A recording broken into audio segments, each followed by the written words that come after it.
Well, I was thinking, do we need to disconnect our audio, or is that happening on your end? You get feedback like that if there's two people that are in the same room or somebody is connected on their phone and also on a tablet. Right. Not me. I'm guessing Lindsay's getting it because the speakers are turned up on on either the City of Norwalk laptop or on your laptop. Okay, is this better? Yes. Okay, Yeah. good. Sorry, I was having issues. I've got both computers in my office. Yeah. Okay. We are live on YouTube. We are live on YouTube. So we will go ahead and call this City Council business meeting to order. This is Thursday, November 5th, 2020 at 6:01 p.m. Lindsay, would you call the roll? Councilmember Lester, Here. Baker, Here. Reba, Here. Cool, Here. Livingston, Here. Mayor Tom Phillips. I am here too. We do have a quorum, so we will move on. So this meeting of the Norwalk City Council on November 5th, 2020 is being held electronically. Governor Reynolds issued a state of public health disaster effective June 10th, 2020 that removed limits on limits on gathering, but physical distancing limits are still in place. I issued a proclamation of emergency effective May 15th, 2020 that opened up our public buildings. However, due to the limits on physical distancing and the current increase in COVID-19 transmission rates, this meeting will be conducted electronically. As with all electronic meetings, there may be some technical glitches. We may talk over each other, and there could be a bunch of other issues that will occur during our meeting tonight. I just ask that we all be patient and respectful with each other as we conduct this meeting. For those of you on the Zoom meeting, you'll notice that your microphones are probably muted and that you probably can't unmute your mic. If you want to speak to an agenda item, please let us know when that item comes up and we'll unmute your microphone during public comment. You can let us know by raising your Zoom hand or by flagging us in the chat box. You'll notice that you needed to be allowed into the meeting tonight. If you were disruptive, we'll give you a warning and ask you to stop. If you are still disruptive, we'll remove you from this meeting and you will not be allowed back in. This is what we would do in a full in-person meeting, so this really isn't a change to any of our procedures. We are streaming this meeting through YouTube. We believe YouTube provides the ability for a much broader audience to view our meetings. You'll find that the ability to comment to the YouTube meeting has been turned off. This is done so we don't have a meeting going on within the meeting. We are recording this meeting, so please act accordingly. And finally, I'm only human and I may miss recognizing someone. If that happens, please interrupt me via the chat box. I will not be offended at all if you do. And we have multiple people watching the chat box to let me know if that happens. Item 2, if Luke, would you raise the flag, Luke? And would you please stand with me and say the Pledge of Allegiance? I think Luke's going to put a flag up. You got that, Luke? I don't care. I pledge allegiance to the flag United States of America, and to the republic for which it for which I stands, stand, one nation, nation, under under God, God, indivisible, with liberty and justice for all. for all.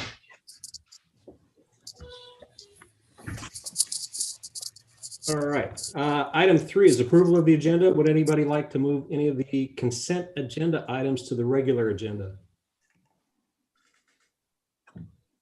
Hearing none, can I get a motion to approve the agenda?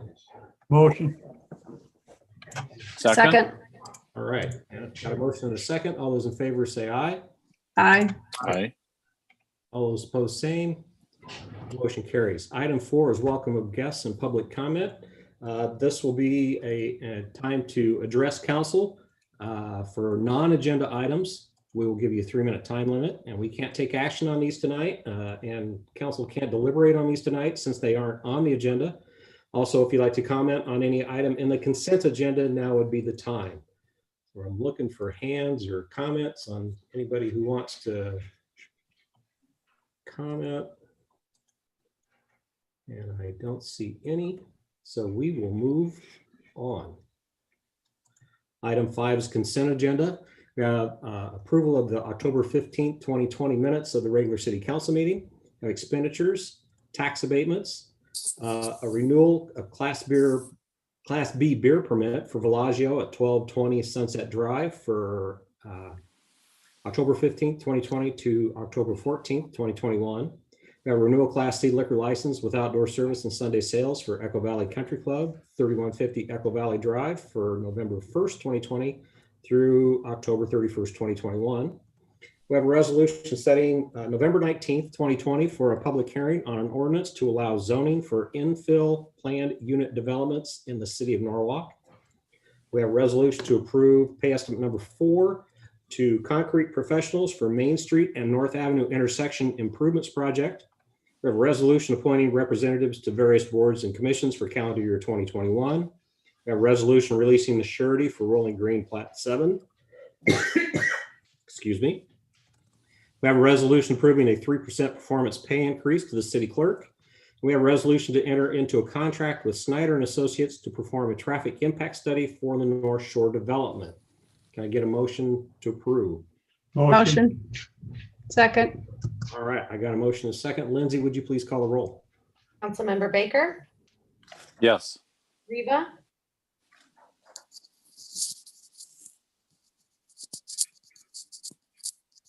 I feel like she's gone all of a sudden. Oh no, she's there.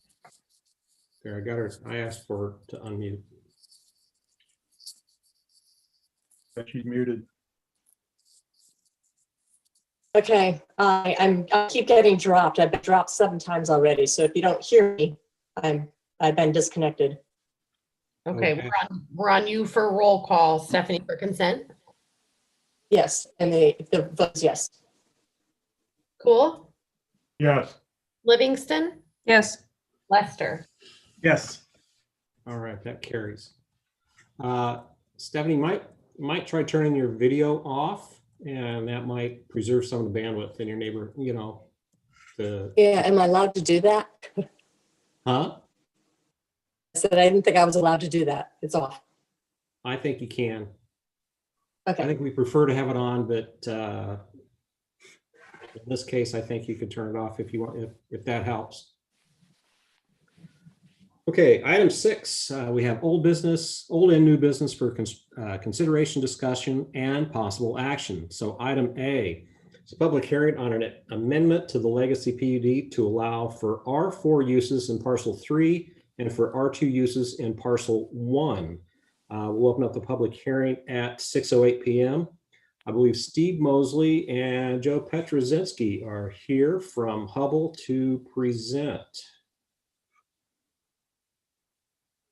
Yes, Mr. Mayor, council members, city staff, this is Steve Mosley with Hubble Realty, 6900 Westtown Parkway, West Des Moines, Iowa. We're here tonight before you to really present this again. I guess we're here knowing that we had a recommendation from P&Z for denial, and we're here to walk through the talking points of this. The benefits to the city, the benefits to the legacy development, and why we think this is a positive situation for the city, the residents, and the legacy development. Joe Petrozinski is here tonight, and he has a much deeper background in the whole development and the history of the development. So I'm going to turn this over to him and let him walk through the presentation with you tonight. Good evening, Mr. Mayor. Excuse me, frog in my throat. Mr. Mayor, members of City Council, it is a pleasure to meet with you tonight, and I thank you for your consideration and review that we're about to present to you. I don't know, does staff have the ability to show the information we provided in a PowerPoint? Did you mail the PowerPoint to one of us? Yes, Lindsay had the PowerPoint. She included it in the packet. It was a PDF file. Yep, So, it's attached to the agenda item. So item 6B, or I just emailed it to Luke Nelson and Luke Paris, or I can share. Well, I'm sorry. I prefer not to share my screen, I guess, because then I can't take the notes and the minutes. oh, right. And I think Luke Paris has it as well. Yep. I will, as long as I have the I think I can share my screen. Let me see if it works. While he's getting that together, now here we go. That work for everyone there? Oh, that's awesome. Thank Bigger. you. Good.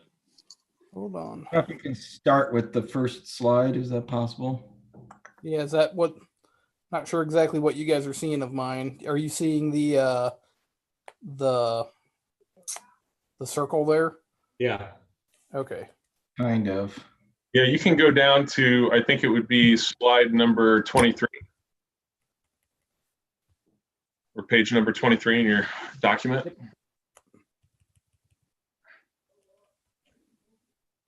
There we go. Perfect. Yeah, there you go. So, members of council, Joe Petrozinski, I'm with Hubble Realty Company, 1600 West Town Parkway in West Des Moines. My role for Hubble Realty Company is I'm in charge of all the construction and development operations from office, retail, industrial, to land development operations for the company. I've been with Hubble for 16 years, and I've been with you in the community for all those 16 years developing the legacy. The legacy started in roughly between 1998 and 1999. It was before that, it was developed as Colonial Meadows by Dr. Prieb, excuse me, Mr. Mike Prieb and Dr. Greist, John Greist. And originally, it didn't have a golf course attached to it. They started the area as a commercial development and then needed Hubble to then step in thereafter to energize the development with, I apologize. I have a daughter home and she's blaring music. Can I pause for a second? You bet. Hey, who's blaring music?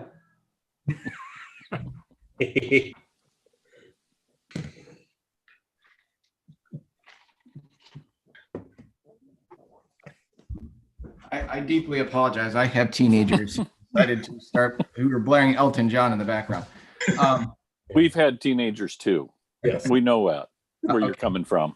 At least it's Elton John, you know. They've got good taste in music. There you go. Learned from their mom. So Hubble then developed a legacy. As you know, we incorporated the golf course with Matt Manning to the west. And since its inception of the circle, it was originally designed to be a centralized civic center, like an activated, almost like downtown area anchored by, we're planning, the police station was built there, but we were planning on moving more civic activity to the center of the circle early on. Now, I'm going to commend Norwalk for doing this.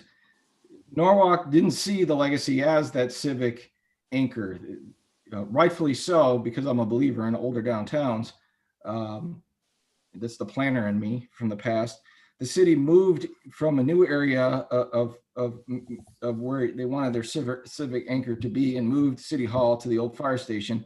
And you guys actually did a fantastic job. The city struggled with those older buildings, and you're able to make a gem out of that old fire station. Anyway, the legacy then took on a different dynamic after that. And as you know, Hubble over the years around that circle has been coming to you year after year with housing solutions around the circle to try to keep that area activated with growth and value creation. There was 2 commercial developments within the circle, which include Dr. Greist's building that he did early on in the early days of the development. He struggled quite a bit with leasing it over the years. There's a daycare he added to his building, and you'll see a little playground next to it. It's next to our brownstone development.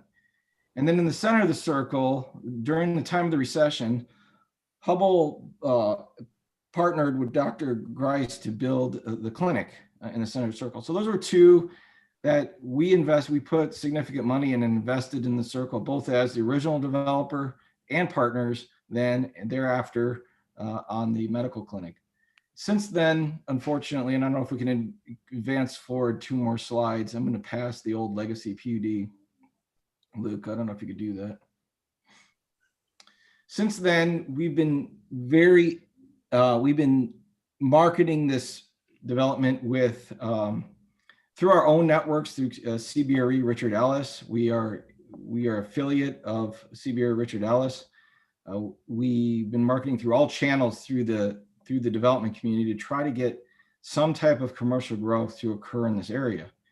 The resistance we keep getting back from the community, unfortunately, is the commercial investment community is you guys, you're flanked from east to what, or north to south with stormwater areas. You don't have the world's greatest access. Your secondary off your retail, your secondary road off your retail corridor on Highway 28 is pretty much maxed out with traffic. You can't see this from the highway because of the angles of the original plan of this circular center that looks beautiful from the air, by the way. And you developed a development without an anchor in which doesn't have any traffic flow through the area. It's all localized traffic. I don't know if you can move forward for me, Luke. So to put this in context, when you look at the legacy in the circle, it's finished now. Thankfully, because of the villas to the south, we were able to do that. But when you look at the traffic patterns through the area, the golf course acts as a massive buffer from an east-west arterial collector connection through the community and hooking up to the legacy. Ideally, to activate that circle, it would have been good for some kind of east-west connection. But be as it may, the original planning of legacy in activating the residential with a golf course prevented that east-west arterial connection. So you can see by the green areas, you'll see where the trips formulate through the development and they migrate to the north and east. If you look at the trip counts from 2016, counts from the DOT, they haven't updated it yet, but it will give you a good idea on what's happening with trips to the neighborhood. If you migrate to the south of Chatham, you'll see 1,400 trips. At 10 trips per household, that's roughly about 140 households. To sustain commercial areas, the trip counts have to be significantly more. Ideally, they want to see trips, what you see on the highway, in the 15 to 20,000 range. When you start dropping off into those lower localized traffic ranges, you start getting into some serious issues. The issues being that retailers, people interested in office type visibilities, don't have the traffic counts necessary to sustain their risk and their investment. Can you scroll down, Luke? I don't know if Bill Wright's with us tonight. I didn't see him, but he talked with the Planning and Zoning Commission, and I know he's constantly interacting with you as council members. Bill is a Norwalk resident, I believe, for about 28 years. Bill just joined Hubble not too long ago in his position as the lead and managing director of CBRE Richard Ellis Hubble. He comes from a background of vast experience in retail and office, and he's one of the best in the state of Iowa, if not the Midwest. He's highly respected across the nation for his knowledge and interaction with retail and office users. When people need help or they need to get something reactivated, we often go to Bill and his team. And Bill has given us some insight, and that's why we're here before you today, about the legacy and about why we don't see any activation of the circle. He also talked about the future isn't going to be any better for us in regard to the circle, especially with planning objectives that are before the city. As you know, he was a planning and zoning commissioner for your city. He worked on past comprehensive plans. He said, with the office market dying and at-home options, and the fact that retail is changing with on good demands and how people are retooling their businesses, and the fact that even shadow retail space is being replaced with services and offices has a significant issue. The focus on those services are still going to remain on those high traffic corridors. And he pointed us to other developments, which we've actually taken his counsel to heart and said, in West Des Moines, you guys had the exact same situation west of Des Moines Golf and Country, and university has 50,000 plus trips. And the city of West Des Moines said to us, we need to reactivate this area. And we proposed a solution exactly what we're proposing for you today. And it's got the development called Aventura and brownstone units like what we have on the circle. So it's almost very close to what we're proposing and doing here. And he said, these areas, and the city recognizes too, that are showing that they're less and less feasible, if not feasible at all, for commercial investment.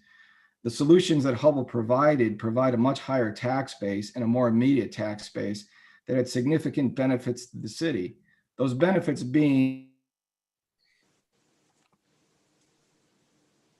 that the cumulative tax significantly higher. It provides support homes and demographics to support the retail along the corridors. And it also provides a tax base that helps the city sustain older parts of town.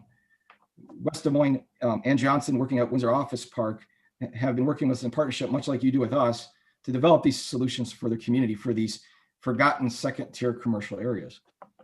Can you scroll down some? Again, to taxes. Thank you. When we looked at this area, we wanted to be honest about different scenarios and what it would mean if we could develop the area out completely. We also thought, Hubble put 2 buildings in this development as an investment or injection of commercial life into the circle. What if we can create a scenario where something happened? So we developed 3 scenarios. We said, okay, scenario A is today. How much gross taxes does the city get off this agricultural classified land, unused land? And it's roughly about $1,000 a year. Then we said, okay, what if we had the ability, a magic risk tree where we can wave all that away and get the whole area to develop out with uses about 10,000 square foot per acre on this land, taking into consideration what we could develop it out as.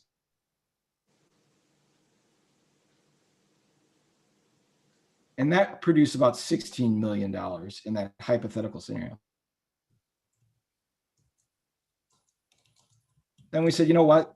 Right now, we don't believe commercial is realistic. What if dug down deep and over the next 15 years investment, scenario see something to the magnitude, and we upped it a little bit from half the 16 to about 8. That kind of invest in a stabilized basis. So in scenario B, building all out was roughly 600,000. Scenario C is 325. Then we looked at a condo and townhome proposal that we have before you.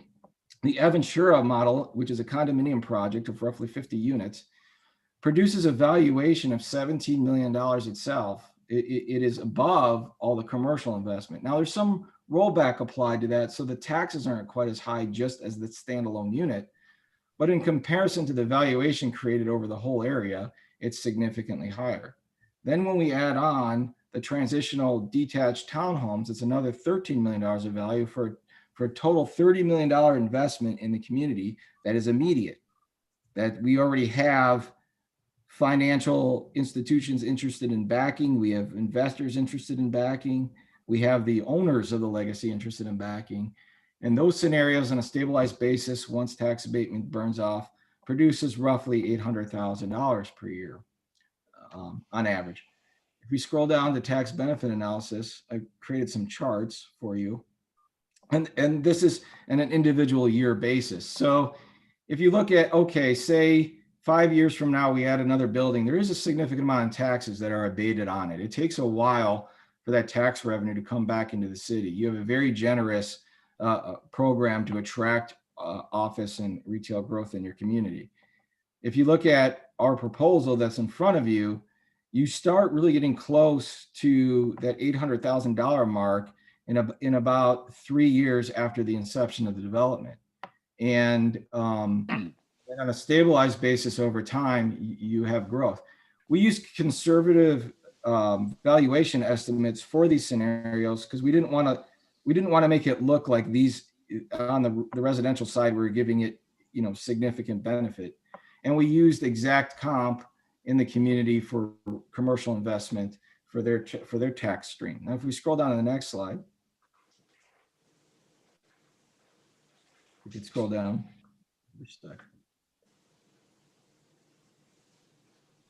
If you look at the cumulative taxes, gross taxes over time for this scenario, these two scenarios, the scenario B I shared with you will produce in roughly 10-year time, somewhere around $500,000.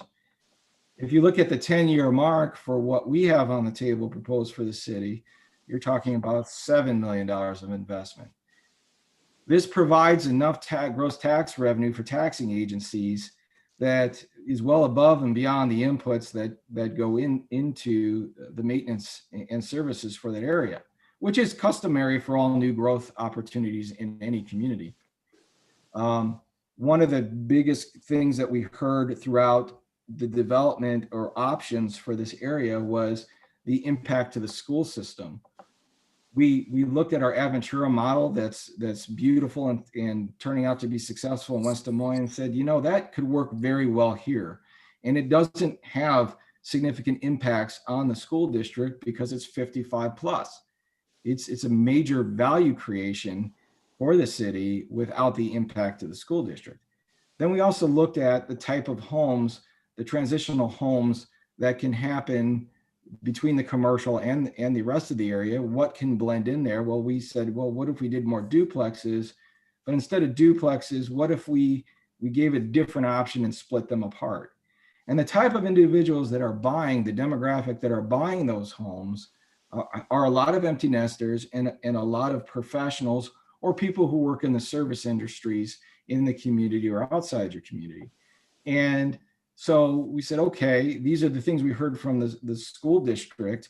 This could be a balanced transitional option for the legacy and help out with that retail areas that give us great concern and give the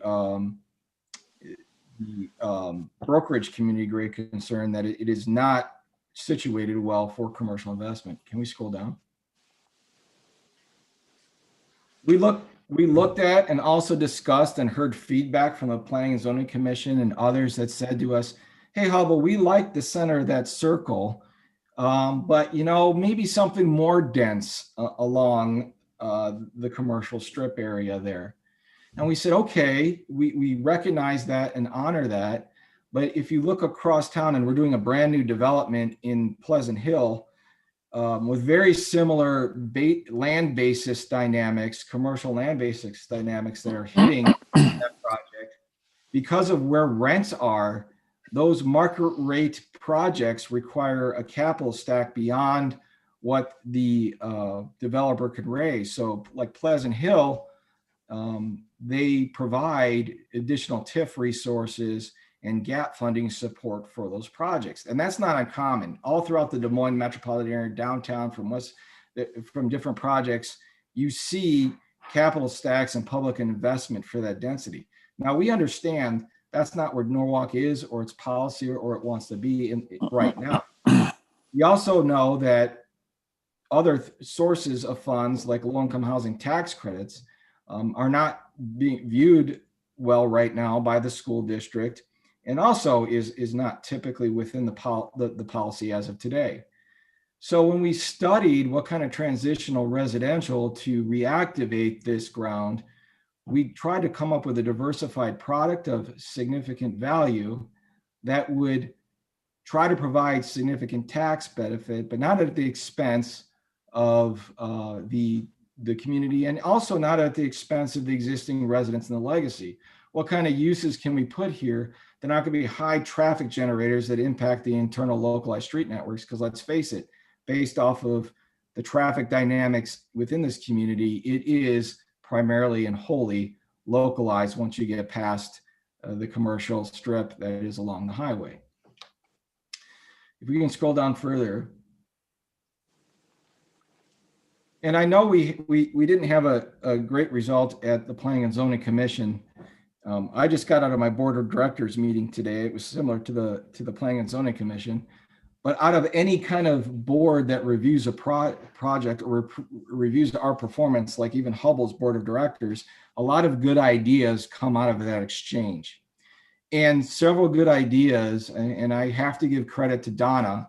She said, you know, you guys need, if council does consider this as a solution, as a resident, as a planning and zoning commissioner, and as someone invested next to you, I believe there's opportunities to interact with the commercial areas better. And right now you have stormwater facilities that have to flank this site to accommodate not only stormwater running off that street, but our own streets.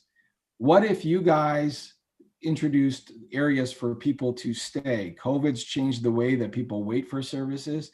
They've also changed the way people interact outdoors from their own homes.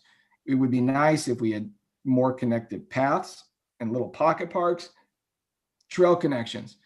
Also that came up is if you look on the very north end of this development, there is a very bad exchange as you enter in. The access is horrible from where the bank is. I mean, you run right into, I believe you run into a dumpster trying to get into development. You have to swerve around it. We committed and will commit to you that during the site plan review process, should you approve us tonight, that we will, and we'll honor the idea of several planning and zoning commissioners and at the request of other leaders in the community to fix that access. You have my commitment, we will do that. Also, we would, if you approve it in future site plans, to add on these pocket parks, and we can incorporate it into the maintenance of the community. They don't take a lot, we're already maintaining the areas, adding benches and gathering spaces don't add a lot of cost, hardly anything to the HOA, but provide a lot of benefit to the area. We also understand that areas that are through streets need to have a public designation to them. And we also know that we would have to provide necessary connections for the public through the residential areas. We like those ideas. We think it's good feedback, good planning feedback from the community, and we would incorporate that into our plan. If you could scroll further, please.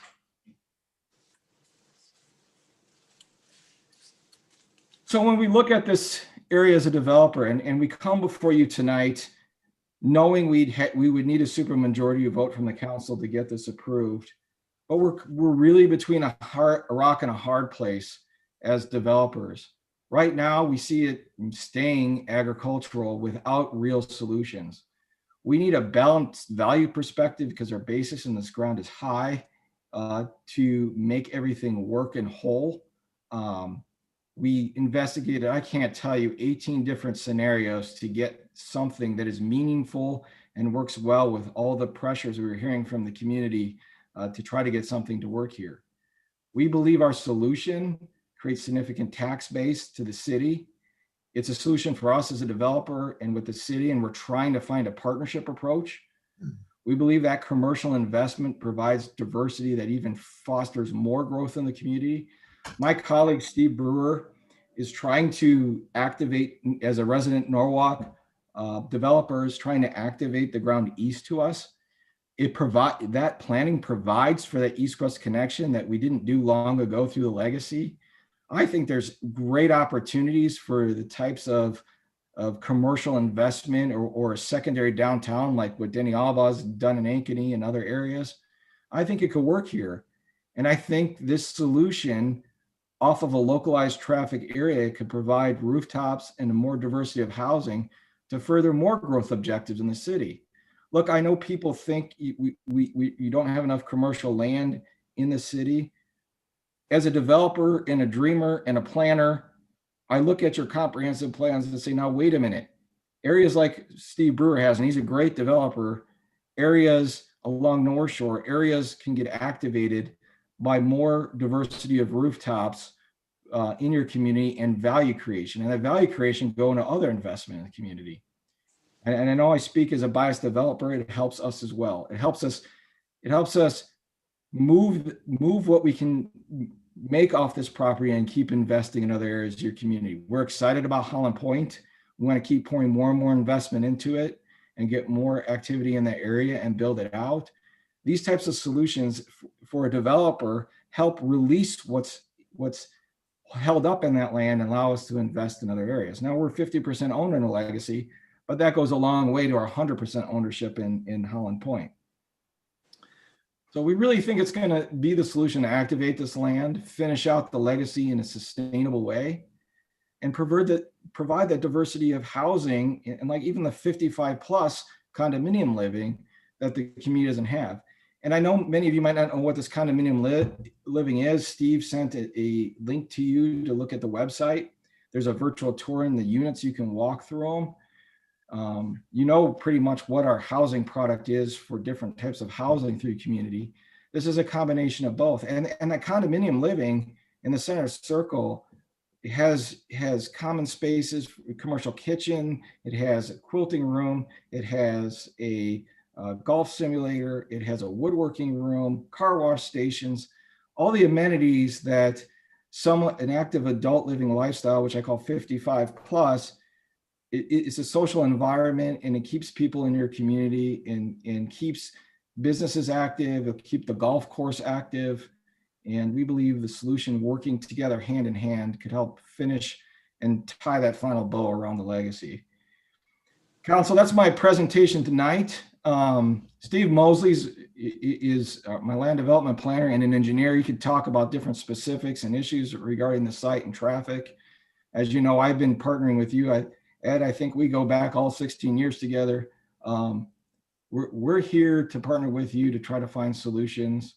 We ask for your vote. I ask for your vote because we really are in a situation here that we need something that's going to continue to grow Norwalk and our investment in Norwalk in a positive way. I see Bill Wright has joined. If you have anything that you wanted him to point out. I'd love him to. He's a resident Norwalk, and I'm going to tout the guy as one of the most brilliant commercial minds that I've ever worked with. You got folks, we have investment all through the community, and I'll give you an example. We have some areas even in downtown Des Moines with tons of traffic and activity, and his Bill Wright team, his solutions that he brings forward to us matter, and I think they matter for your community. So I'd love him to speak. I appreciate it. Thanks, Joe. Thanks, Mayor. Bill Wright, 8239 Buchanan Trail, Norwalk. I just real briefly make a few comments. When this plan was brought forth by the development team, I was in full support of it. I have lived in this community for 22 years. Probably not a lot of people know, but I have probably worked on somewhere between a dozen and 15 retail and office projects in the Norwalk community. I had great fortune to work on. I worked with Arby's, I worked with Taco John's, I worked with O'Leary, worked with all the new Stanbros Center, did all that leasing. I did the original Dollar General, I did the original Anytime Fitness. I did Little Scholars Preschool. So I've had great fortune to work with a lot of people down here. Norwalk's near and dear to me. And I can tell you without hesitation that every single time, even when I was working at Terrace Real Estate Group and I wasn't part of the Hubble Realty affiliated company, I would present that tier 2 site where those pocket parks are shown kind of behind the retail where Dr. Grant's building is and the new Johnson Ortho and the legacy shops. And in every single case, I never could get anyone interested in any of those pieces of ground. And I understand, the hesitation. I once chaired the P&Z in Norwalk for many years. I understand hesitation on rezoning commercial ground for residential uses. I do, I understand it. This is just never going to be, in my estimation, commercial. And my final statement, and I guess this is my biggest example, is when Marcy came down to show Little Scholars, she wanted to do something in Norwalk because Norwalk, the demographics proved that there needed to be another daycare preschool in Norwalk. And when I started showing her sites, the first site I showed her, and Joe knows this because I went to Joe and I said, hey, Joe, we're going to show her the spot right behind Dr. Grant's building on Chatham, right across from the fire station. I think that'd make a great preschool because Marcy doesn't need, they won't need visibility, And when we came down there, I couldn't even get them to look, Little Scholars to look at that land they wanted visibility to Highway 28 because that's what was going to be important to make their business successful. And that's been the same story with everyone I've ever shown. And again, I've been working in this community I lived here for 22 years and been working here longer. So I just wanted to share you my personal experience and why I'm, as a resident, I am supportive. I know it's an affiliated company of mine, but I think the plan that they've put forth is really a plan that will long-term benefit Norwalk. So appreciate it and would be happy to answer any questions. Thank you, Bill. Any questions for Joe, Steve, or Bill from council? So Bill, your estimation then is that this probably isn't going to move in terms of commercial development. Yes, Councilman, yes, in my estimation, if we just let this property sit, it's going to sit a very long time and really be a detriment to the area because I think it's just going to sit. There are other commercial opportunities here that frankly are a lot better than a tier 2 site like this. At some point, Greg Young's going to have development parcels. Capola still has land. You have the North Shore. You have Hughes Century Crossing. You have what's going to continue to develop with Brewer's project.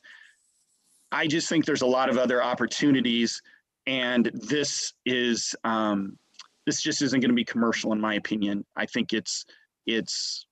that's why I'm in support of it. Yeah, thank you. Yep.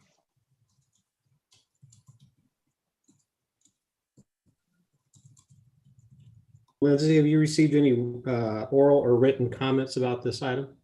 I have not. Thank you.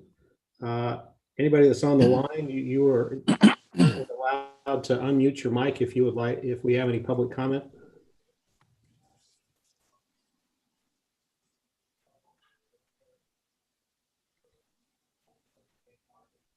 I don't see anything in the chat box. Any further public comment at all? Okay, so we'll close the public hearing at 6:42 p.m.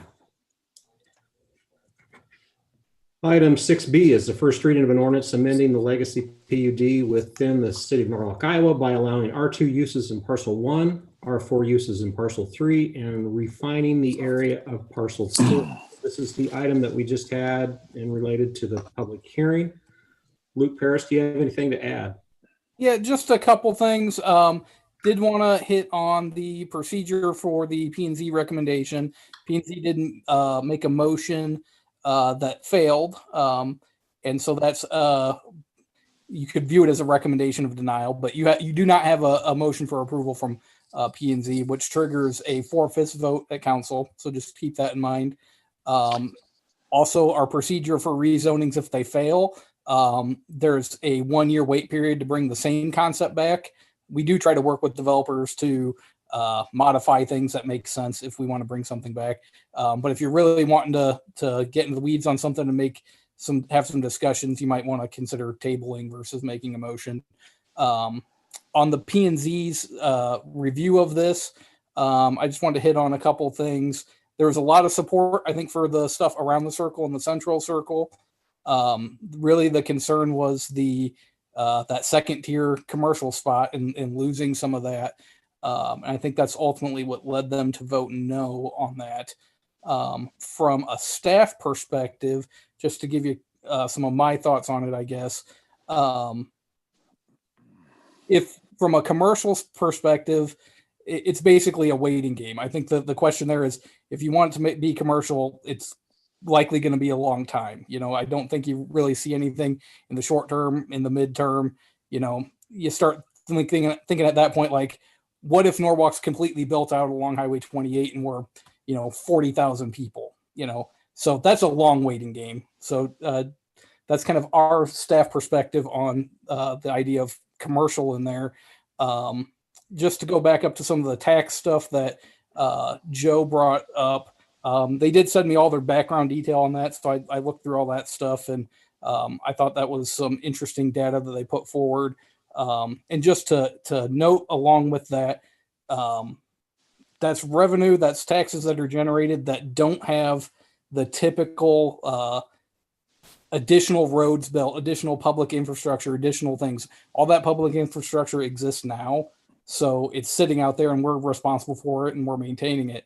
So added value to that now is not coming at an additional cost to the city as far as infrastructure goes. So I think that's an important thing to consider when looking at the taxes that may be brought in with one of those, this project. Luke, just as a point of clarification, maybe I didn't hear it right, but P&Z, there was a lack of a motion, and then they requested it to be tabled. So it was tabled. Then the next time it was brought back, and there was a motion, and it was defeated. Correct. With an up and down vote. Okay, Yep. I just wanted to clarify that. Correct. So other than that, those are just a couple of staff points we want to bring up. I think it really comes down to, is there value to letting it develop now? I think there's shown that there is. And so then it's just a matter of what's the opinion on wanting to preserve something that might take a long time to happen. And really that's, I guess, your guys' discussion to have. Okay, thank you. Brian, any comment of note from P&Z? I think we've discussed a lot of it. I think P&Z was more optimistic about the future 5 or 6 years versus the prior 10 to 15. With all of the COVID developments, I'm not sure about that personally. That's just my opinion. What else did they say? They were adamant, though. It was unanimous down vote. Okay. From all 8. Other than that, I think we've echoed about everything they said. Oh, I do have a quick question. We discussed whether that main road going through there was public or private, Joe. I don't remember. Oh, Brian, I believe we talked about that it's going to be strongly recommended. And if council votes in favor of this, that I don't think I have a choice. So it's going to be public. I just couldn't remember how it ended up in the P&Z meeting. I know that was asked and I couldn't recall. We don't have the site plan done yet because we'd have to invest significant money for the engineering to plan this all out. Okay.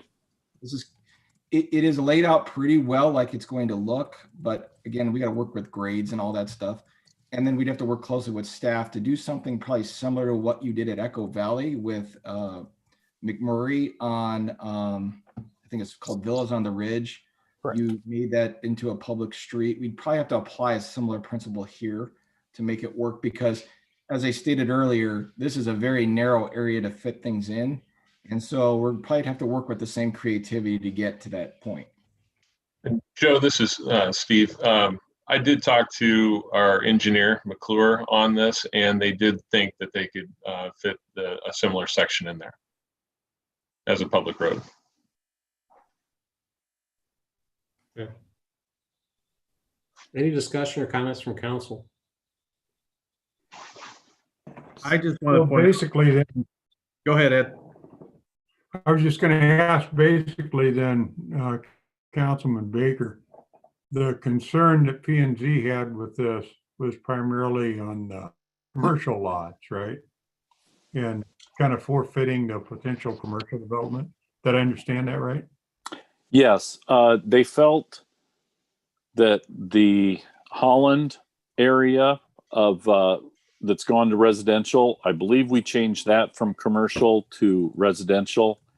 And they said that was brought up that we already did this once. And so they feel that commercial land is a finite resource and they're worried that we're using it all. That was their feeling.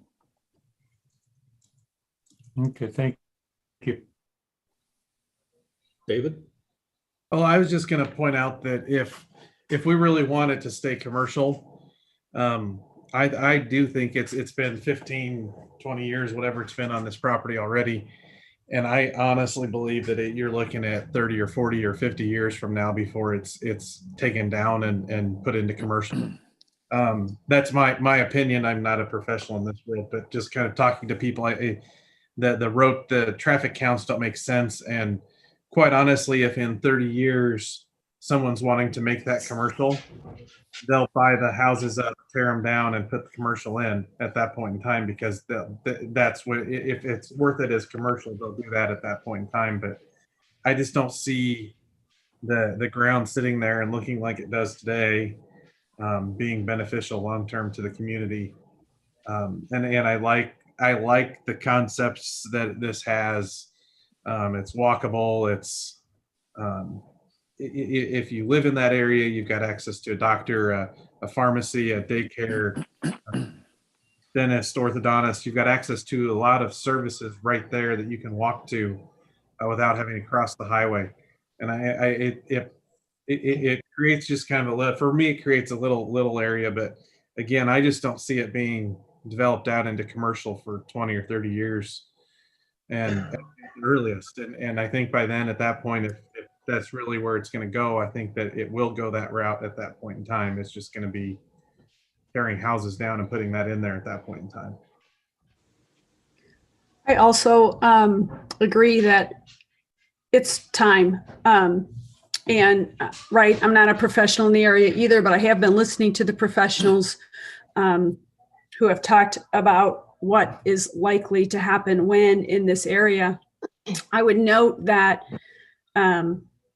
while this is definitely a change from what the original plan was, the city changed our plan as well. We didn't follow through with our commitment in making this into what it was originally planned to be, for good and valid reasons. I'm not complaining about that at all, but that is a fact that we had intention, or we had discussed as part of the plan, that we were going to move some city facilities there, and that didn't happen. I much would prefer having this developed for aesthetic reasons, for financial reasons. It just makes good sense to me that we move forward now.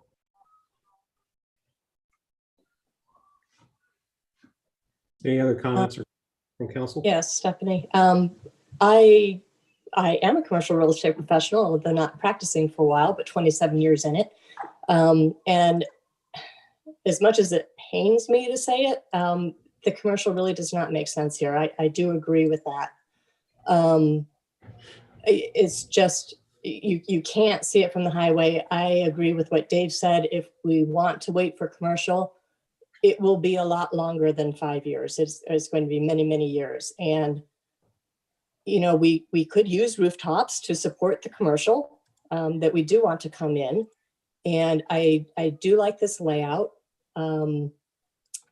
I think it would be wonderful if we could get a little bit more density, or if that's what we need to get a slightly lower price point for housing that will accommodate some different income levels than we can accommodate now. That would be great, especially fronting the commercial area. A little bit easier transition to something like, duplexes, or just something different. But I do like the layout. I think that working with what they have, that it's a very nice development. I understand this is a concept and it could change, but I do like the green space. It opens up another opportunity for people in the Legacy area and around Norwalk to have some green space to enjoy. So I like how it's laid out. It does upset me that commercial will go away, but I think it is time to be realistic about it. It's not going to happen.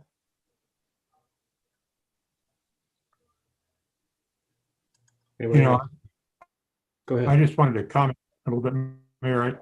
First, I wanted to thank P&Z for being concerned and for trying to put the city's interest first. I think that's what they were doing, I think, and trying to preserve commercial property. And as much as I would like to show deference to them, because I really appreciate the work those people do. They're volunteers, and they spend a lot of time working on this, and they do a good job for us. But I got to agree with the other council members. That's been sitting for a long time. And unless you're into growing beans up there along the streets we put in a few years ago, there's probably not going to be a lot of change. So I guess I'm regretful that we couldn't have something brought to us that had the support of P&Z. I would have wished for that, but we are where we are, I guess. Yeah. Well said about P&Z. We do appreciate their volunteerism and the work that they do. Yes. I take it very professional attitude, but I appreciate them. Yeah. Yep. And just to note on the P&Z's kind of role in all this, again, to remember that, you know, they're focused on looking at the land uses, looking at, you know, kind of a more narrow subset of that. So, you know, I don't know that their role is really to evaluate the taxes that come with something and all that stuff. So No. it is important to remember that their analysis of that is just kind of one component of that entire decision. And that's why obviously you guys make a recommendation to the council and you go forward with that. Yeah. So is it appropriate to make a motion? Do we have any other public comment? How about now to make the motion? I would make the motion to approve. I'll second. Okay. I got a motion and a second. Lindsay, would you please call the roll? Councilmember Cool, Yes. Livingston, Yes. Lester, Yes. Baker, Yes. Reba. Yes. All right, that motion carries. Thank you, members of City Council. We look forward to working with you on the site plan and all the other work that is required to make this happen. You have a great evening. It was a pleasure working with you tonight. Thank you. Thank you very much. Thank you. Okay, item 6C is a public hearing on a comprehensive plan amendment to change the future land use of land at 4089 R57 highway from medium density residential to future low density residential. So we'll open up the public hearing at 6:57 p.m. Luke, you want to go ahead and take over? Yes. Can you all see the staff report for this now? Yes, sir. Okay. Yep. I'll be showing these as we go through everything. So, so this, I'm going to jump down to the map that is in here. There is a piece of property right outside of city limits. Coolidge Street is Wright Road in Norwalk. So if you think of Wright Road continued all the way over to R57, or as we know it, East 27th, or as people in county know it, it's 80th. We're talking about the south. Way too many names. I know, right? So southeast corner, directly south of the Brody's Landing development out by Public Works. So this area is being requested to be developed. The property owner wants to split off a small 2-acre-ish size piece to be able to sell to a family member to build a home. And to do that, the city has to sign off on that subdivision. And we review those subdivision requests against what our comprehensive plan is. So we informed the applicant that was requesting this that we couldn't give them an approval of their subdivision because this is currently in our comprehensive plan, future land use plan as medium density residential. So to be able to do something, they would need to request the city lower that to low density residential, which would allow for a subdivision of the lot size that they are requesting. So that's what this request is for, is to drop that that land use classification, 1 classification. From a city perspective, we tend to advise against such things, especially when it's right next to the city, just because you don't know what might happen with future development. That's a somewhat sizable parcel. They do own the entire thing, but it is directly adjacent to current development. There is sewer that runs diagonally on the northeast corner of their property. So there's sewer there. Water's within a couple hundred feet up 80th Avenue. So there's services that are close by there. So it's a really highly developable piece of ground.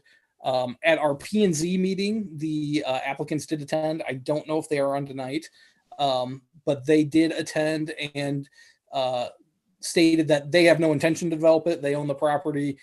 They want to keep it in their family. And I think that's really what led to the P&Z's recommendation of approving the land use plan was the affirmation from the property owners that they are not going to seek development at any time in the future. So that's the P&Z's recommendation is for approval. Our staff recommendation again would be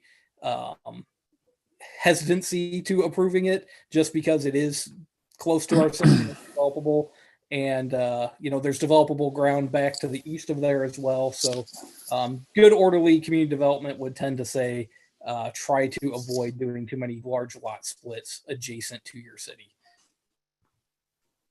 So Luke, yes, on this parcel, they're parceling off 2 acres of the whole thing. Yes, I don't know that we. But we have to redo the whole thing. We can't just do that 2 acres. Conceivably, you could just do the 2 acres, I suppose. I think the issue more is that when you approve something, the 2 acres get split, and then that provides an additional hurdle because the area that they're wanting to put that house is kind of up here in the northwest corner. And so, you split off 2 acres up there, then you're limiting more access to that back half if it ever would develop. It's just, it's right next to the city limits, trying to think about what future Coolidge Street might be going back to the east, all those types of things. So certainly if we did approve something, we were then looking at a subdivision, we'd likely reserve some right-of-way easements and some other easements through that property if it did get to it. So. Yeah, that was going to be my question, Luke, I guess is, that's a pretty good drop off down there as you go to the east. And I don't know how likely it is that, we put Coolidge through there. I mean, I don't know, in the future. But maybe we could do such a thing as reserve a right of way as part of what we do in case we need to, to do some further development in there. That'd be the only stickler I would see really, is having a big clump like that. What if you have to put streets or sewer or water through there to develop that area in and around it, Is there a way to do? Sorry, go ahead. Is there a way to do that, Luke? I mean, could that be part of a deal? Yeah, I mean, part of a plat review would be us looking at, where do we think we might have infrastructure through, and then requesting to have easements put over those spots and granted to the city so that if we ever did need to utilize those easements. We did a similar thing up on north of Twin Lakes where we allowed a couple lots get split. Part of that subdivision was them giving us some sanitary sewer easement along a low spot at the back that we knew we're not going to be putting sanitary sewer anytime in the near future on, but we knew that that's where it would go if it ever happened. And that's the kind of tricky thing with these things is we don't really know what the future for Coolidge would be and like what alignment it might take. There are challenges there from a grade perspective, but the more things that happen there, the less options you have to make an adjustment. Okay, thank you.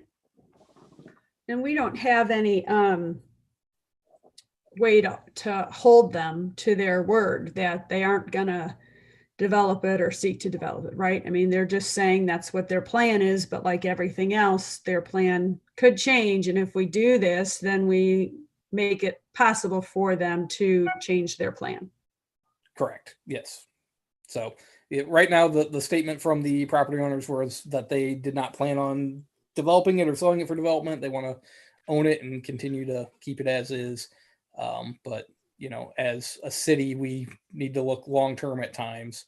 And I guess I be a time where I would say one thing though is addressing your question, Jackie, is that if they came in the future and wanted to subdivide this, the city has extraterritorial review for division of property. So, changing our comprehensive zoning right now, when they need to make a new lot, the lot has to come back before the city. Yes. So yeah, you do have it. If it's not like if you change it now, they can suddenly do a dirt road, 10 lot subdivision without us having any review capacity. We will have that review. Yes, and Jim, to that point, when I'm talking about it, there's a future development potential. I'm talking about this being annexed into the city, connecting to city services, and being a extension of like Brody's Landing, or maybe a whole new subdivision. We're talking city development, not necessarily somebody proposing a county development there. Which again, we would have more review authority again on that, and we'd be able to say, no to that, or at least require a lot of upgrades that would make it city styled. So, Luke, I guess my question is, and at the same time P&Z had it, I think your recommendation you wrote is typically we do not like ... And here you said our recommendation is hesitancy. Exactly how do both of those fit into a yes or no vote? As far as like what the staff's recommendation is, like should staff recommend it? I guess the way that we propose that is, trying to also understand that there's a property owner here that owns property that I believe in good faith is telling us they don't plan to develop it. So, you've got somebody that's asking to do something with their property. So that's one, we tend to try to work with folks, so instead of just saying a flat out no, this is the process you have to go to. These are the folks you need to go talk to. Okay. If you want, the landowners are on, so we can see how we're not going to develop it past that. What I'd like to say on that road you're talking about, Coolidge or whatever that street, Wright Road. Sir, Yes. my apologies. Can you state your name and your address, please? Oh, this is Dick Olitz, 4089 R57. Thank you. That's the property there. And if you're talking about that Wright Road, if you did extend that, you'd have to go down through there. You'd have to go through Mackinitch's property and all the way down through. It looks awful unfeasible, but you guys know best on that. The reason why I go with 2 acres on that is because I got to go with Warren County. That's what I got to sell to put a house on. I can't go a half acre. I can't go a quarter acre. I can't go 1.5 acres. It's got to be 2 acres. And as far as developing it, I'll tell you what, when I die, I can't answer you after that, but it will not be sold until I die. I can put that on the record. Because I hate to see that get sold across the road from me. Okay. All right. That's all I got to say. Thank you for your input. Yes, thank you for being here. Lindsay, have we received now, Luke, I did have. Oh, I'm sorry. I had another question for Luke. Go for it. Now, isn't that area directly north of what they're wanting to do? And actually, all of this area we kind of thought would be good for multiple housing and larger density areas, because there's no one around to complain and some of that. I thought that was our target with our last plan. Yep. The area directly north of there was the higher density area that then with the Brody's Landing PUD, I mean, we kind of really focused it on that frontage along 80th, the kind of the L-shaped parcel and then the parcel south of it. So those are our high density opportunities there. And then, as you're talking about like how you transition land uses, right? You tend to do high density, and then the stuff adjacent to it, you do as more of a medium density, and then you step down to that low density. So in the Brody's Landing PUD itself, we transitioned to a lower density down here in this corner. So there's this triangular piece. I don't know if you can see my cursor there. Okay. Yeah, I can. There's that triangular piece that is zoned as just single family residential in the Brody's Landing PUD. So from a zoning to then what would be adjacent to it, a low density residential is not, it's not incompatible with what you might think from a land use development transition there. The thing about it is I don't have an issue with this becoming low density residential as far as like there being a future low density residential subdivision there, because it likely would be just another neighborhood, maybe with some townhome ground opportunity in it. The bigger thing is that if you change it to low density residential right now, you're affirmatively saying we're okay with there being a 2-acre lot here. And I think that's a discussion. What you need to think through is, what are the potential negatives of that? Can we do it in a way that we preserve, potential road corridor in the future? That's going to be a 2-acre lot that's fronted up on 80th. So, conceivably south of the building that's there right now, where I've kind of got my cursor, you could conceivably drop a road in there and still get to the back half of that development. But then again, we just went through a process where we had homeowners in the city complaining and concerned about single family residential right in their backyard.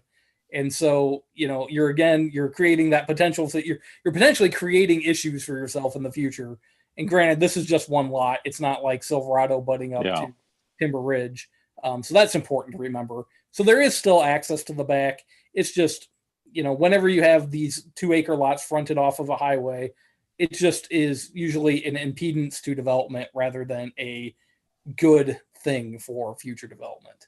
And again, certainly appreciate the property owners' comments of, they don't plan to do anything with it. And I totally believe that. I don't think there's a concern from that aspect. It's just, from a city perspective, my role is not always to look, 10 years down the road, 20 years down the road. It might be 30, 40 years down the road at times. So that's our perspective. Thank you very much. Okay, Lindsay, have we received any oral or written comments on this? We have not. All right, thank you. Do we have any other public comment? If so, you can unmute your mic and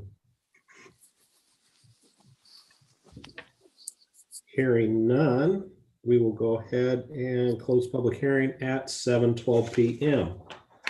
So item D is a resolution approving the comprehensive plan amendment to the future land use map, changing land at 4089 R57 highway from medium density residential to low density residential. So this is the item that we just had the public hearing about. Want to note that this is outside the city limits, but it is within our 2-mile halo. We need to ensure that anything built in this area will meet city standards if they ever want to annex into the city. Luke, do you have anything to add to that? No, sir, but that is accurate. So if we do approve something, just know you'll likely see some kind of documents back before you that would have the extra things we might need for it. So, okay, Brian, anything to note from P&Z that you haven't already stated? No, nope, that's it. Okay, so my question would be, if this passes, will the owner need to come back with how the 2.72 acres is going to be developed? And if so, can we, along with reserving right of way, can we somehow make sure that they don't put their driveway onto R57, or is that a county thing that would have to be done, Luke? The driveway stuff would probably end up being a county thing. The other things like requiring and acquiring easements that we might need, that would be well within our realm when we review that. But I don't know that we would have a lot of authority to say you can't provide an access there. The county rules would probably dictate where that would happen. But basically what we can do is that division of ground, when it comes back to us, we would have to see the plat of survey. We can apply whatever standards we apply in town to them to outside of town. So we can comply with our standards. Okay, so since they're outside the city limits, are they allowed to hook up to sanitary sewer? Or are they going to have to wait until they're part of the city? They'd have to wait till they were part of the city. Okay. So they're likely, I think that's part of what drives the county's lot requirement sizes, is partly that county development would be on a septic. So they put septic? That would be nice. Excuse me, sir. This is Dick Owitz talking again on 4089 R57. Yeah. When your sewer line was put in, they give me 2 tap-ons for your sewer. My house right now is hooked up to your sewer, which I am paying your sewer tax on the sewage. It ain't free. Number 2 is I have a driveway already put in on that lot off of R57. Okay. So now I would say I stand corrected. I did not I was not aware of a previous agreement when they put that line in. We Well- have had some agreements like that elsewhere on that line. So Well, if there is the ability for them to tap into that and we've made that agreement, then we would honor. Yes. They would be able to Yeah, make I mean, well, they've done it across the road there too, which he was in the county also when they run that in there. correct. You know, when they come and put the sewer line in. So I just wanted you to know that, you know, I was tapped onto it and everything, you know, All right. they were paying. Now, you're talking about this and that now. If you okay it and everything, I build it, do you guys gotta run an inspection on it too? Or does just the county? Or do I have a double inspection? That would just be the county. The city has the right to review the subdivision itself, but once they say, okay to the subdivision, your building permits and your building inspections are with the county. Everything with the county, if this okays everything, then I'm more or less, completed everything with, Norwalk 100% then? Once you get your plat of survey, you have a surveyor out there and actually sink the pins for your lot. He's already done that, sir. That survey has to get approved by the county and has to get approved by the city. Well, he's already done that, and I think you have a copy of all that. Okay, well, the city would have to approve that, and that's not before the council tonight that I can see. No, but I thought it was all in that one here. This is I didn't know. Before the city could make any affirmative action on that plat of survey, we would have to make a change to this land use plan. So if the council does not change its land use plan, then the city can't approve the plat of survey in the future because it wouldn't meet our lot requirements. Changing this land use plan changes what the lot requirements are, will then allow us to review and consider approval of that plat of survey. Okay, all right, I think I follow you there on all that, but you need the survey on the land then, right? Is that what you're telling me? Yeah, that'll be the last thing that the city would review and approve. And then any construction you're going to deal with the county on. Yeah, because I doubt there'd be anything put on it for a year or two, or better, maybe 3. I ain't gonna say for sure. The price of lumber and everything the way it is, I don't see how these guys are still building, but they are, and I'm glad to see it. But I'll have to check on that then with the engineer then on the survey on it, because I didn't follow all that. I knew I had Warren County covered, and then this here was kind of an extra on me, and I just didn't know what you had going, but I understand, I think, a little bit now. All righty, thank you. Yeah, so I think after, if this passes, then there's going to be another step or two, right, Luke? Correct. It's that review of the plat of survey. And, we've not put a lot of work into reviewing it now because we knew that we had this land use issue to work with. Once we get back to it, we'll do a review with engineering to determine if we want to acquire easements anywhere through there. And then we'll likely work with the engineer that the property owner had hired to make any tweaks we needed to that before we brought it forward. Okay. Any other questions or comments from council? Yeah, I just had an observation, I guess, to run past Luke. Conceptually, if they divide this out that way, won't that be pretty similar to what's across the road from it and just down the road? Yes, it would be, very similar to what is across the road. So, a smaller, probably long, not necessarily narrow. I mean, it looks narrow on the screen, but, a wider than it is, or longer than it is wide lot that would be about 2 acres in size. House likely sat towards the back. Okay, thank you. Anything else from council? Any public comment?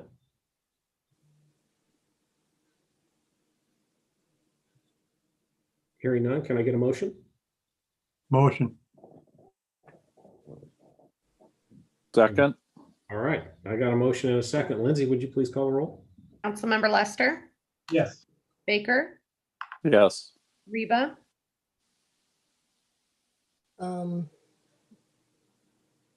Yes. Cool, Yes. Livingston. Yes. All right, that motion carries. Okay, item 6E is a public hearing regarding an ordinance to establish the Stormwater Advisory Committee. So we'll open up the public hearing at 7:20 p.m. Luke and Wayne, I'll turn it over to you guys.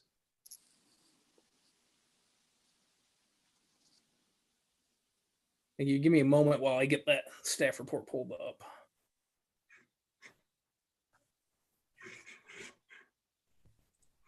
There we go. That's item F, right? Okay.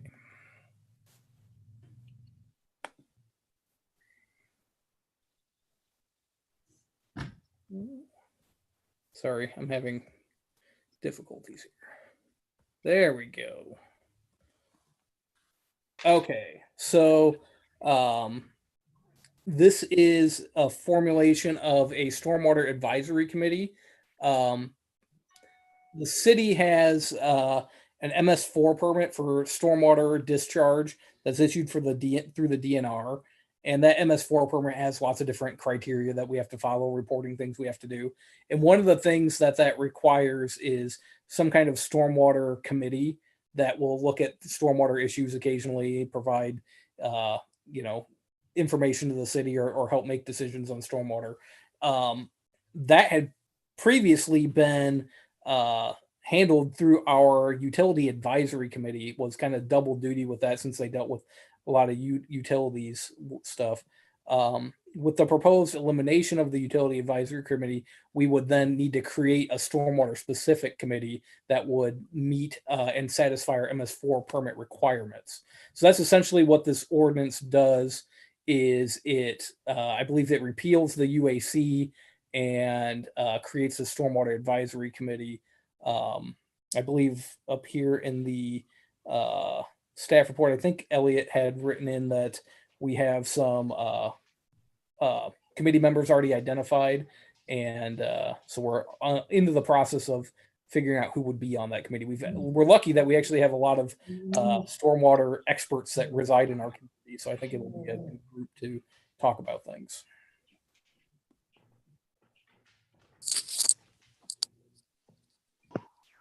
Okay. Lindsay, have we received any oral or written comments on this item? No, we haven't. Do we have any public comment? You have the ability to unmute your mic.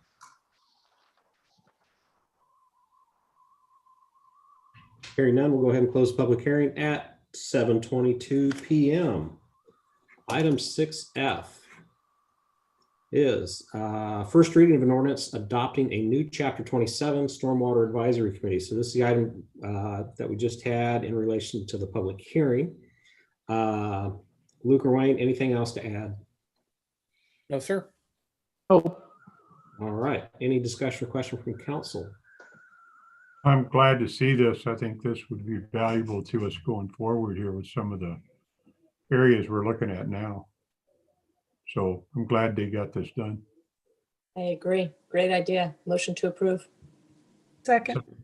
All right. Motion and a second. Any other public comment?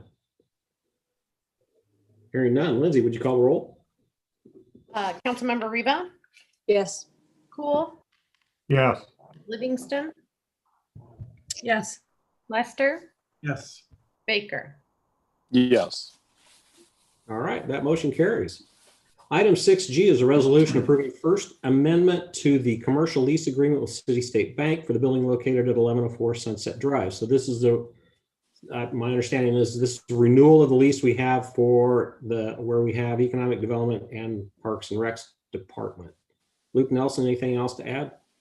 nope, it's pretty straightforward, just an extension. All right, excellent. Any discussion or question from council? I am abstaining from this one. Yes, sir. Any other public comment? Motion. Oh, sorry. Second. I got a motion in a second. And no other public comment. So Lindsay, would you please call the roll? Councilmember Baker, Yes. Riva, Yes. Cool, Yes. Livingston. Yes. All right, motion carries. Item 6H is resolution approving a memorandum of understanding between the City of Norwalk and Teamsters Local 238 for performance step increases to eligible Public Works bargaining unit employees. So Wayne, I'm going to turn this over to you. Sure. Thank you, Mayor. When employees are brought on at Public Works, they're they don't get brought on at the highest rate of pay that we offer. They're brought in at various steps. The last few employees we brought on have been There's been a few we've had to let go after 6 months at the end of a probationary period. They haven't worked out, but the ones that we retain have been great hires and great employees. All of them that we have right now are doing jobs that all the employees are doing. They're all fully implemented. They're doing all the tasks we need. We don't have a way to up their pay to match what their peers are getting paid doing the exact same thing right now. Right now, they have to wait for an annual step increase. We're trying to find a way where we can make their pay equal to what their peers are because they're doing the same job. Surprisingly, the Teamsters have been agreeable to that without a contract change. They're agreeable to having just an MOU where if they meet certain criteria, we can increase their pay upon council approval. The MOU won't be part of the contract. It's something we can stop at any time if we don't think it's working out. Right now, we have 3 employees out of the 12 that are not at the max pay. One will be here in February, one in November, and then one a year from November. So it won't be a huge deal if council does approve it. It just allows the city to kind of reward the employees for performing really well early on in their career. I like the performance-based awards. Any discussion or comments from council? Questions? Yeah, I like the performance-based reward a lot better than longevity-based. Yeah. Any public comment? Hearing none, can I get a motion? Motion. Second. Got a motion and a second. Lindsay, would you call the roll? Councilmember Cool, Yes. Livingston, Yes. Lester, Yes.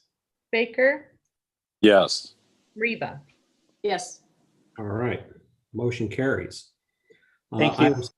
Yeah, thank you. Thanks for bringing that forward. I think it's a good addition.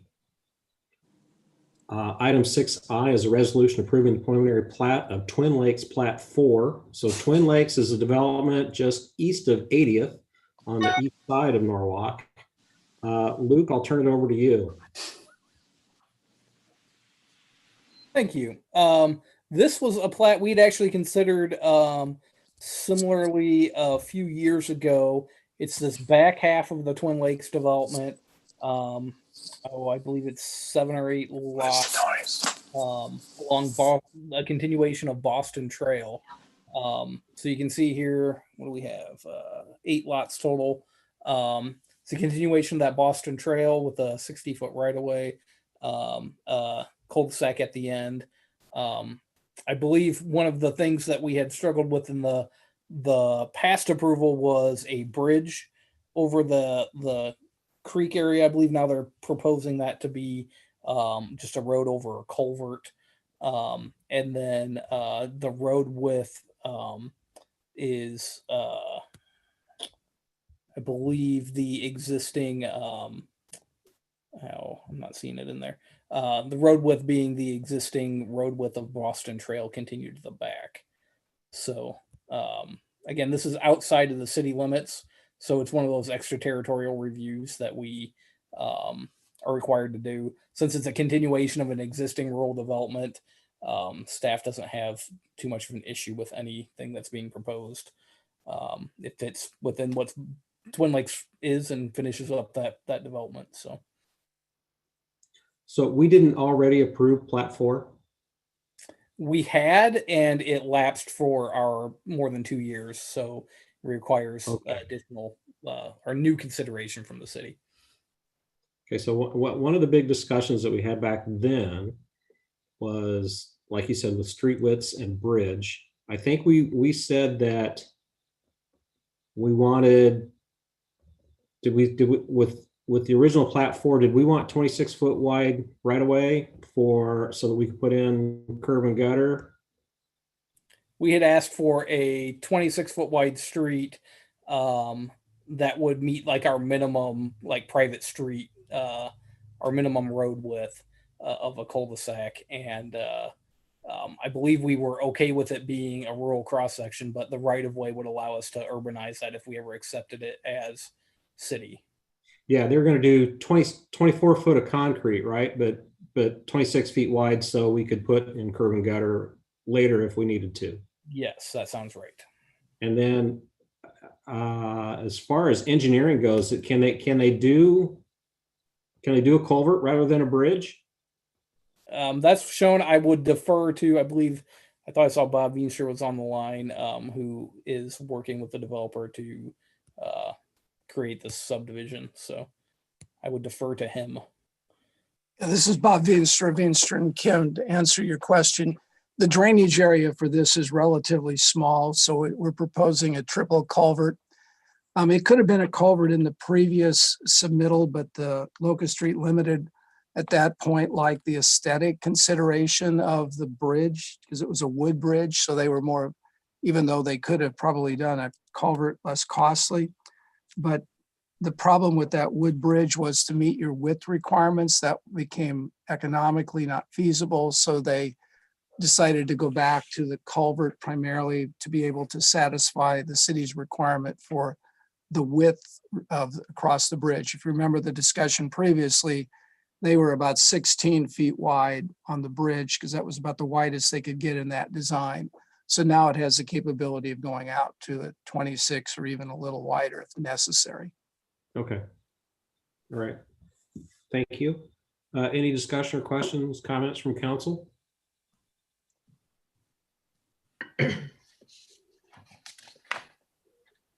Any public comment? Hearing none, can I get a motion? Motion. Second. All right, I got a motion and a second. Lindsay, would you call the roll? Councilmember Lester, Yes. Baker, Yes. Reba, Yes. Cool, Yes. Livingston. Yes. All right, that motion carries. Item 16 is a resolution approving the site plan for Windsor Windows. So Windsor Windows is in need of some additional parking for their trucks and is asking to put in a temporary gravel parking lot. Luke, I'll turn that one over to you. Yeah, that's really the basics of it. They are wanting to do about 10,000 square feet of gravel parking. It's to the north of their existing loading dock area. You can see here on the site plan, their existing building. It's kitty corner to the northwest of there. There's no need to increase detention for it. That detention area had included some of the building expansions for what it would ultimately be. So ultimately, really what we're looking at is just a gravel pad essentially for them to park more of their trucks and things on. Their plan is to eventually build out in the next couple of years the rest of that building and parking, so that would be paved eventually. I'd note that our zoning requires parking to be paved. So to approve this tonight, you're not only approving a site plan, you're also approving a waiver of that surfacing material to allow it to be granular. We have a history of having approved a similar type thing at the outskirts due to some concerns from that property owner about how Veterans Parkway may or may not have realigned back when we were looking at it. And in that instance, we added a caveat to that waiver of timeline. We wanted to see them come back with some kind of hard surfacing at some point. So that may be something that would want to be considered as part of the site plan approval. Okay. I think I would recommend having a time frame on that. Doesn't necessarily have authority just to change their mind on an ordinance. I think with the outskirts, it was a short-term agreement where we put them either under a year or 18-month window to get it done. And I guess I'm not suggesting a time frame, but an indefinite just waiver of our ordinance. I wouldn't necessarily recommend that. Yeah, well, I'm assuming that they need this parking because they're doing so well that they have lots of trucks, traffic out there, and that they're doing well. So I would think a date like Jim said, 18 months or 2 years to make sure that it's paved would be good. And if we do that, do they have the option to extend that, to come back and ask us to extend? This to me is remarkably different than outskirts. Outskirts was an entertainment area. This is not at all. I mean, people are not business people for the business. Truckers are coming and going, but general public at outskirts, it was just the general public and whatever else. So I'm not opposed to following the advice of our council and having some kind of timeline. But my question is, if something were to happen and for whatever reason they couldn't get built out when they intended, would they have the option to ask us to extend their deadline? Yes. To answer that question, yes, I believe they can come back and ask for an extension at that point in time, because the time frame would end up and then they'd be in violation of the code. And one way to not be in violation would be to ask for a waiver. So I believe they can do that. And then just also note, like when we've talked with them about the process and the fact that it's supposed to be paved and they have to ask for that waiver, very much they've echoed the fact that they plan to expand. Right. You know, it's not this idea that they're going to have that out there. So two options for waiver timelines. One would be some kind of actual time limit. I believe Jim would also approve a waiver that said it would need to be paved at the time that the building was expanded. You know, so that doesn't necessarily put a timeline on it, but then it's just saying, look, when the building expands, it'll be paved. So. Do I remember that P&Z approved it with a provision of like 2 years? I thought we had a time limit with the recommendation. The staff memo says there's a time limit. Yeah, that was part of it. I don't think that P&Z gave an actual like timeline. I think it was more just that there should be a time. You know, it shouldn't just be an indefinite thing, just as you all have echoed. Oh, okay. At the top of your staff memo, it says 2 years. Does it say 2 years? Yes, that's what I'm going on. The 2 years is probably pretty reasonable, isn't it? I would think that would be enough time, and there's always a opportunity to provide an additional waiver if needed. Okay. I'll make a motion. I'll second it with the 2-year requirement on it. Yeah. All right. So the motion is. So the motion is 2 years? Yes. Yeah. Okay. To accept the recommendation, that was presented, right? Yes, Right. sir. Okay. With the added stipulation of the 2 years. Yeah, that's in there. Okay. Okay, so do we have any public comment?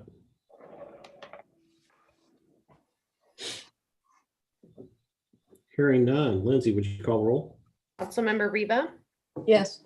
Cool, Yes. Livingston, Yes. Lester, Yes. Baker. Yes. All right, that motion carries. Item 6K is a final reading of an ordinance amending the master plan and rules, regulations, and guidelines for the Dobson Plan Unit Development as contained in Ordinance 04-08. So at our last meeting, we approved the second reading of this change to the Dobson PUD. Luke, do you have anything to add? No, sir. All right, any final discussion from council? Or any other public comment? Can I get a motion? Motion. And a second? Second? All right, thank you. Lindsay, would you please call roll? Councilmember Livingston, Yes. Lester, Yes. Baker, Yes. Reba, Yes. Cool. Yes. All right, motion carries. Item 6L is a final reading of an ordinance amending and restating Chapter 176 subdivision regulations of the municipal code of the city of Norwalk, Iowa. So we discussed this at our last meeting. The second reading was approved. Luke, do you have anything to add? No, sir. All right, any other final discussion from council or public comment? Hearing none, can I get a motion? Motion. Second. Okay, I got a motion and a second. Lindsay, would you call the roll? Councilmember Baker, Yes. Reba, Yes. Cool, Yes. Livingston, Yes. Lester. Yes. All right, motion carries. Council requires the staff updates. Jim, what do you got? I don't have anything, Your Honor. Great. David? Just one thing. Next Wednesday is Veterans Day, and there's an event out at Warrior Run Park at the Freedom Rock at 5:30. I encourage everyone to attend and wear a mask.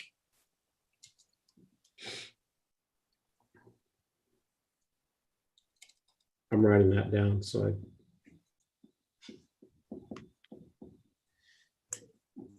Thank you. Jackie? No, nothing. All right, Ed? Metro Waste, we met and bought 4 semis and 3 semi-trailers for part of the cross hauling, and then we acquired some additional property for a alternate route into the new recycling center on the northwest part of the metro area. Other than that, that's all I have, Mayor. Great, thank you. Luke Paris? Update on our comp plan outreach. Talked with our consultants the other day, and we're up to about 550 survey responses, which we've determined is officially a statistically significant response rate for a community of about 11,000, 12,000. Though we do still have some additional outreach stuff that we're hoping to boost that number a little bit more, even with the Norwalk Living magazine coming out soon. We've got an article in there about the plan. So that's been going good. Glad that that's going better than our work session did. Building permit wise, we're already ahead on new family starts from last year. We've gotten more townhomes and single family homes this year than in all of 2018, and we're on our 2019, and we're on pace to have our most new housing starts we've had since like the early 2000s. So around 250, I think, if projections and past trends hold. So that's good. I think I'll be interested to do a little bit more deeper dive into that to see if that is related to any of the smaller lots that we approved in the Hughes Century Crossing, and if some of those have moved more and faster than lots that might require a pricier home. So that'll be interesting to look into more closely. And then lastly, I talked with our building official this evening. There's a question about when Mahalos will be open, and he tells me that they're hoping to get the final inspection scheduled basically any day now. So that's kind of the next hurdle for them from the city anyway. That's all I've got. All right, thank you. Wayne? The next phase of the water main has started construction. You'll see on G14 out by Cumming, they're starting to do borings under the some of the roadways out there. And then we just had a contractor start a significant patching project out in Stone Ridge. So we're making a significant investment out there to improve those roads. That's it. Cool, thank you. Chief Coburn? Yeah, I guess first and foremost, we lost a member of our fire family this week, Madeline Lane. She is the wife of Jack Lane, a 55-year member of our department. And Jack was also a multi-term city council member. So please keep the Lane family in your thoughts and prayers. And with the uptick of the coronavirus, we've been feeling that here at the fire department with some increased transports of COVID positive patients. But we remain strong with our PPE and are sitting in good shape as of right now. So that's all I have. All right, thank you. Chief Staples? Yes. Speaking of COVID, we have one officer who's at home recovering with it. He was not in the building at all and did not expose anybody else. But then we had another officer who's at home quarantining because he was in a training environment outside the department and was exposed. So far, he does not have it, but we're keeping him at home just to be sure. Last month, we did our drug take back in conjunction with the DEA, and we got in the most we've ever gotten in, 114 pounds of prescription medication no longer needed. So that worked out better than it ever has, obviously. We had no real issues on election night or since election night or election day. We had one call at a polling place. Somebody called to say that a vehicle showed up flying a flag of one of the presidential candidates. They thought that was illegal. we responded and the plane was going. We've designated December 2nd as Cops with Carts for this year. Fairway has asked us to make a few changes in response to COVID. We will do that. We're still planning about how we will go about it, but it is on December the 2nd.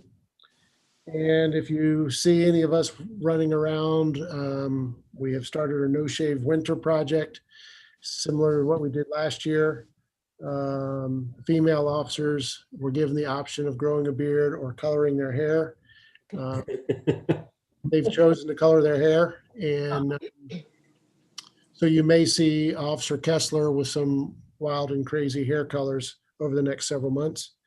Each officer is donated $25 per month for up to 4 months to be able to grow their beard out or color their hair, and all the money's going to the Norwalk Ministerial Association Emergency Fund.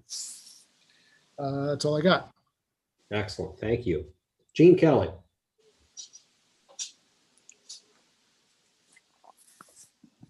Good evening. I was just going to let you know that I have several items that'll be coming at the next meeting, including the water and sewer rate increases. And they were delayed July 1 to January 1. Spent a lot of time on this, probably spend a lot more next week, but we'll bring that to you the next round. And just to let you know, I did legally change my name a couple weeks ago back to my surname. So if you get an email from me, it's not from some dead guy that used to sing in the rain. It's me. So anyway, that's all I have. Thank you. All right, thanks. Holly. Yep. So just a update on the hotel. So with Cobblestone, they did send us just a kind of a draft site plan today. So they're moving along, and there's an engineering meeting with the DOT on Monday to work through some of those things. And now that you've approved the traffic study, we know that that'll take, up to 10 weeks. So we'll still be working concurrently on other parts of the project. They did some soil testing today.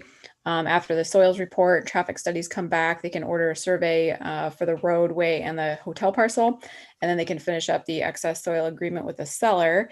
If everything comes back, good with the traffic study, finish up estimates, then we can put the development agreement, the rest of those pieces in motion moving forward. So things are still going really well there. And as far as kind of the city center, whatever we end up calling that area, sub area 1, Hughes Crossing, doing very well, great progress there. Jackie's been an awesome advocate for that. And Luke, Nelson, and Lindsay put together a tour for us last week. We went out and looked at a bunch of different, city centers, town center, sports campus developments all over the metro, because we know that those are really hot right now. And I think we all came back feeling a little bit better about what we're planning on doing. It just gave us a lot of confidence, actually. And I'll let maybe those two expand on that if they want to. But as far as a sports center, still moving forward at a really nice pace with that. We have had several other sports and fitness businesses around the metro come to us interested in building space within this new sports campus that we're working on. So the design of this sports campus, we're kind of running or developing it concurrently also with the overall Hughes Crossing City Center plan, to have the structure options to council at the same time as the overall Hughes concept option. So hopefully that can come together in front of you all at the same time, which would make sense. And as far as the rest of just new business, like Luke Paris said, Mahalo's any moment. Talk to the owner. They're really excited. They had some other state inspections to finish up, and they said that contractors can be a bit slow, so we're all understanding about that, but they're pretty much decked out on the inside. Then we did go and visit the Holland Farm Senior Living, which, as you all know, it's such a gorgeous building, and it is like living in a luxury hotel. Whoever gets in there, they're going to be really lucky. They're going to have a pub, a salon, a theater, a library, valet parking. It's pretty awesome. So they plan to open by April 1st, and we will be helping them with their grand opening. So that's about it for now. Great. Thank you. You said they had a pub? Correct. Oh. You're not ready for that yet, Ed. No, not yet. I know, but at some point. Some point. Is Gene Bosch on? I don't think she is. Robin.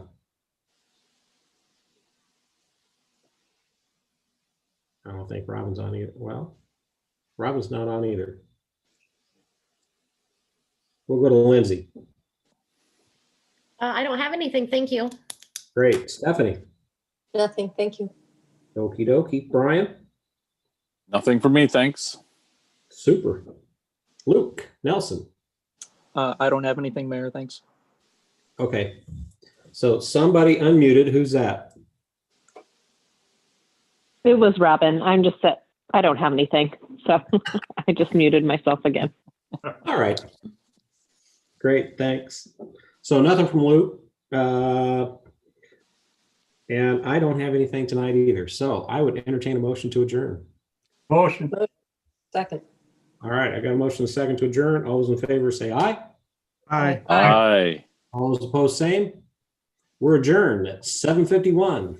Thank Good you. night, all. All right. you. Good Good night. night.